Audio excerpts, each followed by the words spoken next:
म फ्री फायरको लागि आवाज उठाउन चाहन्छु किनकि मेरो दादा पनि अब फ्री फायर छोड्न लाग्नु भएको छ। मैले फ्री फायर कति दिन भइगयो खेलेको छैन।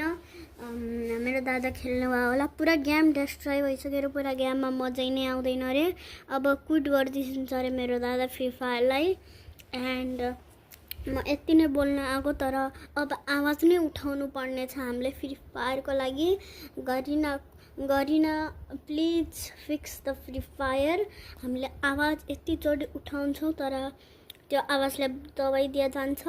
तर अब म आवाज उठाउँछु, म एउटा सच्चा नेपाली आवाज उठाउँछ, टोन्डे दाईको बाहिर आवाज उठाउँछ।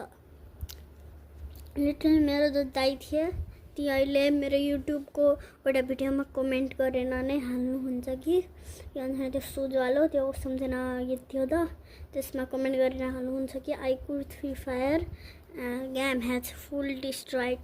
त्यसैले मैले यो भिडियो बनाउन चाहन्छु।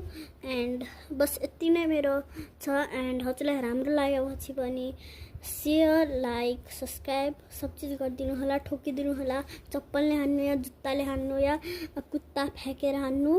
मलाई सब्सक्राइब लाइक चाहियो। जसरी पनि कमेन्ट पनि गरिदिनु हल्का हल्का। भिख माग्न थोडा क्या चुगल है भाइ, नाटक गरिरहेको छु।